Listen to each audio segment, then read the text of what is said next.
Getúlio Vargas é um dos políticos mais relevantes da nossa história.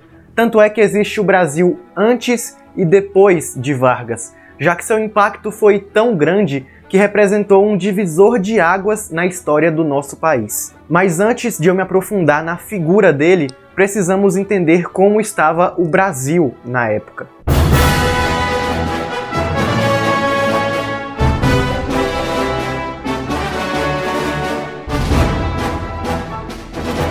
Sempre vimos nos livros de história que a proclamação da República foi um ato heróico, que derrubou o governo monárquico e assim trouxe a voz do povo para a política brasileira. Bom, sinto lhes decepcionar, mas não foi tão heróico assim. Resumidamente, a elite agrária, os militares e os abolicionistas estavam revoltados com o governo de Dom Pedro II e a falta de representatividade na política. Foi nesse cenário bagunçado que no dia 15 de novembro de 1889, uma junta militar deu um golpe e proclamou a República, que já começou com uma ditadura, aquilo que ficou conhecido como a República da Espada. Na vida do cidadão comum não tinha mudado muita coisa, porque só quem podia votar eram os homens alfabetizados acima de 21 anos. Uma parcela bem pequena da população. Sem contar que durante as eleições existiam inúmeros casos de fraude. Essa era a cara do que chamamos de República Velha.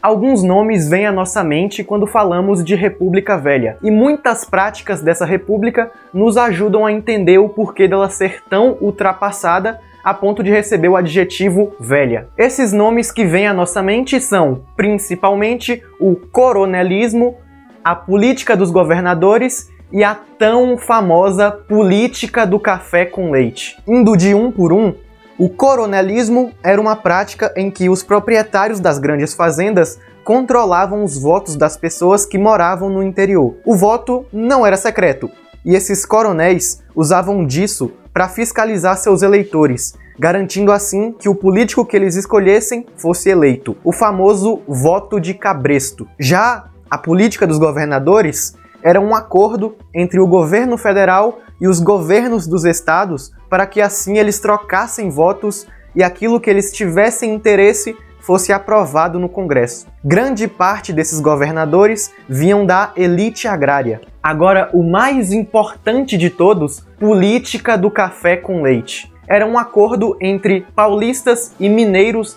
para que os seus políticos fossem eleitos em alternância. Funcionava da seguinte forma: se um paulista estivesse na presidência, ele deveria indicar um mineiro para a próxima eleição. E quando esse mineiro fosse eleito, ele deveria indicar um outro paulista para a próxima eleição e assim por diante. Esse tipo de política recebe esse nome porque São Paulo era um estado especialista na produção de café e Minas Gerais era um estado especialista na produção de leite e alimentos. Toda essa bagunça na política nacional não ia passar batido, e houveram sim revoltas contra esse sistema. A principal delas foi o tenentismo, em que jovens oficiais de baixa e média patente marcharam Brasil afora contra esse tipo de política que só favorece as elites agrárias. Outra revolta surgiu através do movimento operário, com greves e protestos principalmente em São Paulo. Ou seja, a nossa república já nasceu no maior estilo Vai Brasil e não tinha nenhuma perspectiva de melhorar. Então chegamos no tão importante ano de 1929. Ano esse em que Washington Luiz, um paulista, era presidente. Seguindo a sequência, era a vez de um mineiro ser indicado para ser o próximo presidente. Mas a história, na real, foi bem diferente disso.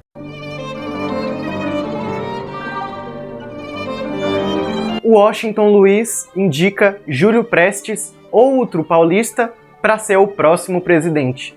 E já dá para imaginar o problemão que isso ia dar. O sistema republicano da época não era dos melhores, ele era extremamente corrupto.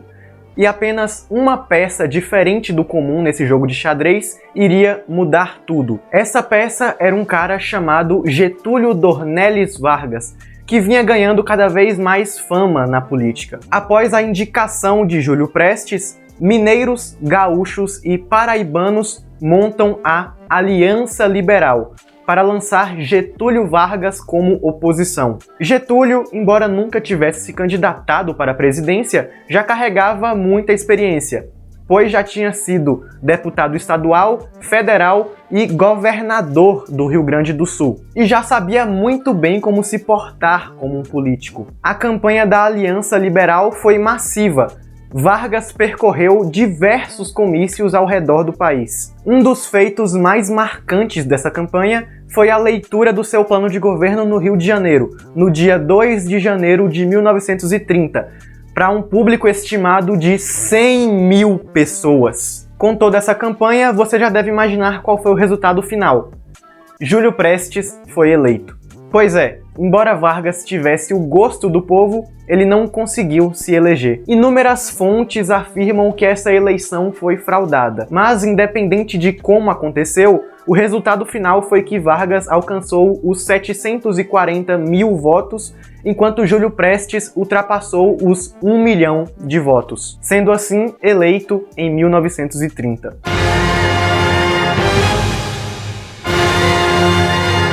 Não só mineiros, gaúchos e paraibanos, como o país inteiro estava revoltado com o resultado das eleições. O estopim para que uma revolução de fato acontecesse foi o assassinato de João Pessoa, que era o vice de Vargas. Se o nome lhe parece familiar, saiba que não é por acaso, já que João Pessoa foi um dos políticos mais importantes da história da Paraíba. O consenso é que o seu assassinato veio a mando de João Dantas, o seu principal adversário. O país inteiro se comoveu e interpretou aquilo como um atentado ao próprio Vargas. Motivos já haviam de sobra.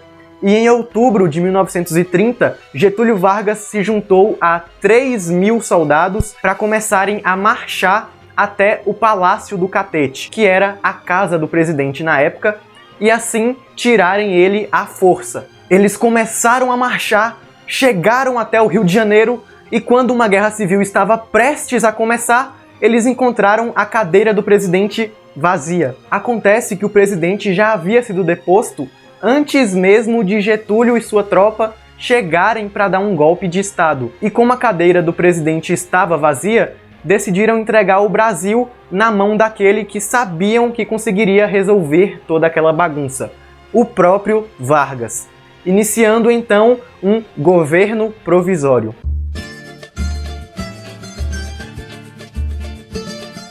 Assim começa a Era Vargas, por meio de um golpe dentro de outro golpe. A promessa, quando Getúlio Vargas assumiu, era de que seu governo seria apenas provisório. Nesse governo provisório, ele começou a centralizar o poder em si mesmo e a nomear interventores para substituir os governadores de cada estado. Uma curiosidade sobre esses interventores era de que a maioria eram pessoas que participaram do movimento tenentista. O mundo tinha acabado de passar pela crise de 1929, que afetaria diretamente o Brasil e a sua produção de café. Afetaria, pois não afetou de fato, já que Vargas mandou queimar milhões de sacas de café que fossem produzidas em excesso, assim evitando a queda no preço desse produto. No total, foram queimados o equivalente a 3 anos de abastecimento mundial de café. Junto com essa medida, o governo provisório começou a investir na industrialização do Brasil, buscando substituir as importações por produtos nacionais, produzidos e comprados aqui mesmo. Já no ano de 1932, 4 revolucionários que eram contra o governo de Vargas e essa política dos interventores estavam protestando nas ruas de São Paulo e foram mortos por apoiadores da Revolução de 30. Seus nomes eram Martins, Miragaia, Drauzio e Camargo, e a morte deles foi o estopim para o movimento MMDC, ou Revolução Constitucionalista de 1932. As principais motivações por trás do movimento eram a nomeação de um interventor civil e paulista e principalmente a criação de uma nova Constituição, já que estávamos sem nenhuma desde o golpe. Na prática, a Revolução de 32 foi uma verdadeira guerra civil entre os paulistas e o governo federal. O número de mortos gira em torno de 1.000 a 2.000 pessoas. Depois de tanto conflito,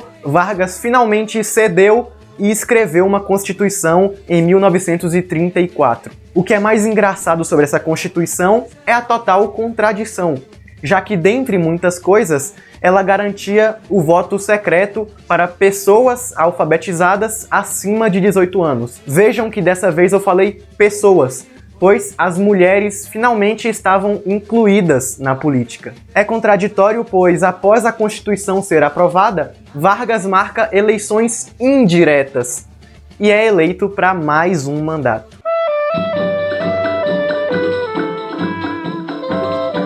O movimento MMDC tinha sido a primeira grande oposição enfrentada por Vargas. Mesmo com todo o sofrimento por conta da Guerra Civil, eles conseguiram seu objetivo, que era uma nova Constituição. Com isso em mente, Getúlio deveria esmagar qualquer movimento que fosse contrário a ele de imediato. E essa nova oposição veio logo em seguida, pois um cara chamado Luiz Carlos Prestes iria tirar muitas noites de sono de Vargas. Em 1935, Prestes liderou a ANL, Aliança Nacional Libertadora, em resposta ao crescimento da AIB, Ação Integralista Brasileira, grupo fascista que era apoiado pelo próprio Vargas. Prestes e seus aliados pretendiam iniciar um levante de dentro do exército, o que ficou conhecido como a Intentona Comunista, uma tentativa de golpe para derrubar o Vargas e instaurar um governo comunista no lugar.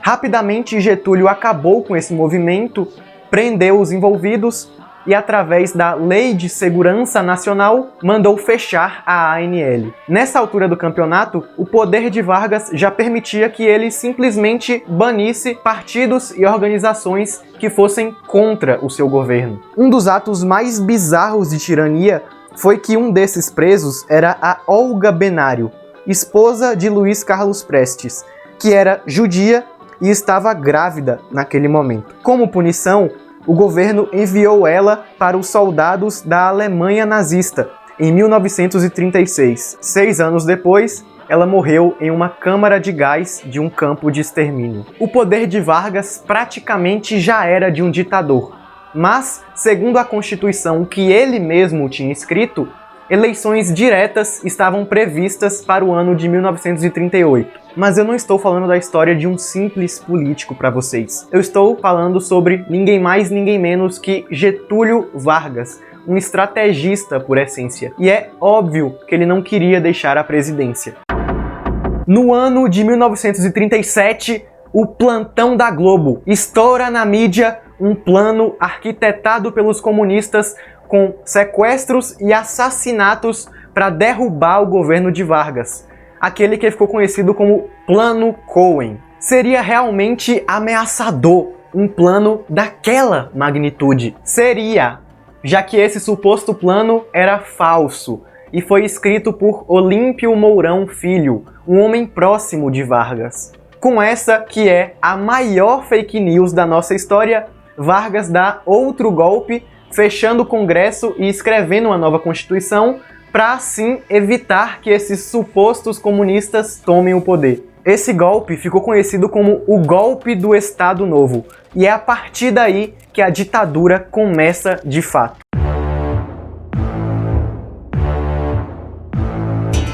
Com o golpe de 1937, outra vez Vargas escreve uma Constituição, mas diferente da última, que veio da Revolução Constitucionalista, agora basicamente era uma Constituição que o legitimava de fazer basicamente qualquer coisa que ele quisesse. Todo o poder estava concentrado na mão do presidente.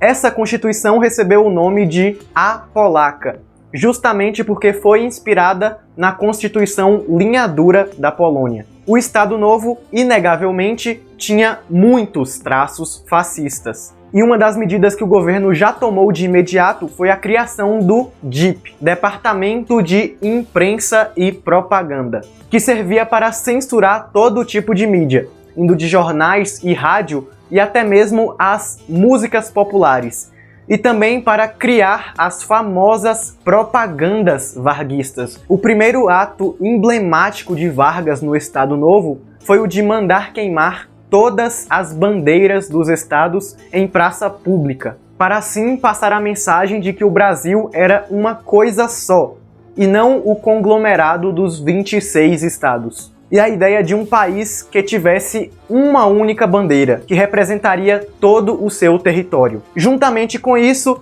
o governo já correu para romper com a AIB, seus antigos aliados, porque consideravam uma ameaça ao comando do exército. Você, que já deve ter ouvido falar que vários livros eram queimados em praça pública na Alemanha nazista, saiba que isso também aconteceu aqui no Brasil, pois o governo mandou queimar diversas obras que fossem consideradas subversivas. E sabe quem taxava elas de subversivas ou não? O próprio governo. Vários escritores tiveram suas obras censuradas ou banidas. 2 casos famosos foram o de Graciliano Ramos, autor de Vidas Secas, que foi preso, e Jorge Amado, autor de Capitães da Areia, que foi exilado. A estimativa gira em torno de 30 mil pessoas que foram torturadas pelo Tribunal de Segurança Nacional. O governo brasileiro era claramente fascista, e não escondia isso de ninguém. Mas, em 1939, estoura um evento que a gente conhece como Segunda Guerra Mundial, e o Brasil não sabia qual lado apoiar nessa guerra. Na Primeira Guerra Mundial, o Brasil passou uma vergonha internacional, porque não tinha um exército preparado. Mas já na Segunda Guerra, o exército era muito maior e mais bem treinado. Então a ajuda do Brasil não era pouca coisa. De um lado, a gente tinha a Alemanha nazista e os países do eixo, e do outro, os Estados Unidos e os países aliados. O que mais pesou na decisão foi que tanto a Alemanha quanto os Estados Unidos eram importantes parceiros comerciais do Brasil. E escolhendo um lado, ele teria que automaticamente romper com o outro. Góes Monteiro e Eurico Gaspar Dutra eram 2 pessoas próximas a Vargas que desejavam que o Brasil se unisse à Alemanha nazista. Depois de inúmeras negociações, Getúlio Vargas promete que vai apoiar aquele que primeiro financiar uma siderúrgica aqui. Os americanos logo correm e financiam a construção da CSN, Companhia Siderúrgica Nacional, de Volta Redonda. Como prometido, em 1942, o Brasil rompe com a Alemanha nazista e entra na guerra do lado dos aliados. Mas não só na censura e na perseguição que se apoiava o governo de Vargas, já que o populismo sempre esteve presente nos 15 anos da era Vargas. Em 1943, é lançado pelo governo a famosa CLT, a Consolidação das Leis do Trabalho,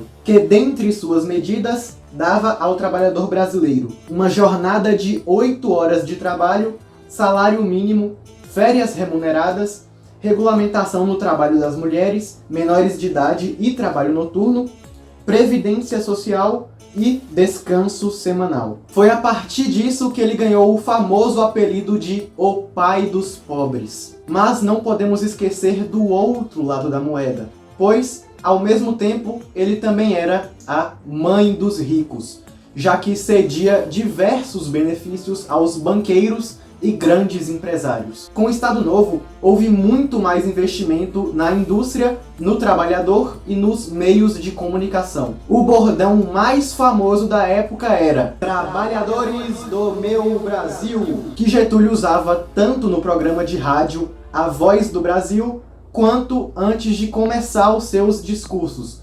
principalmente os de 1º de maio, o Dia do Trabalhador.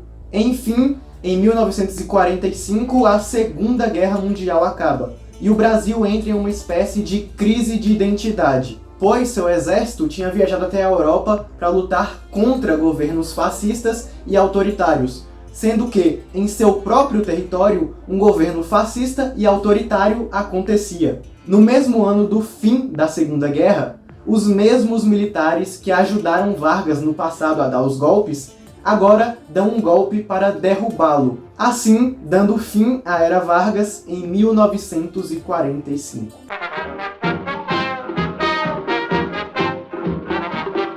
Getúlio Vargas é descrito por muitos como o político mais importante da história do Brasil.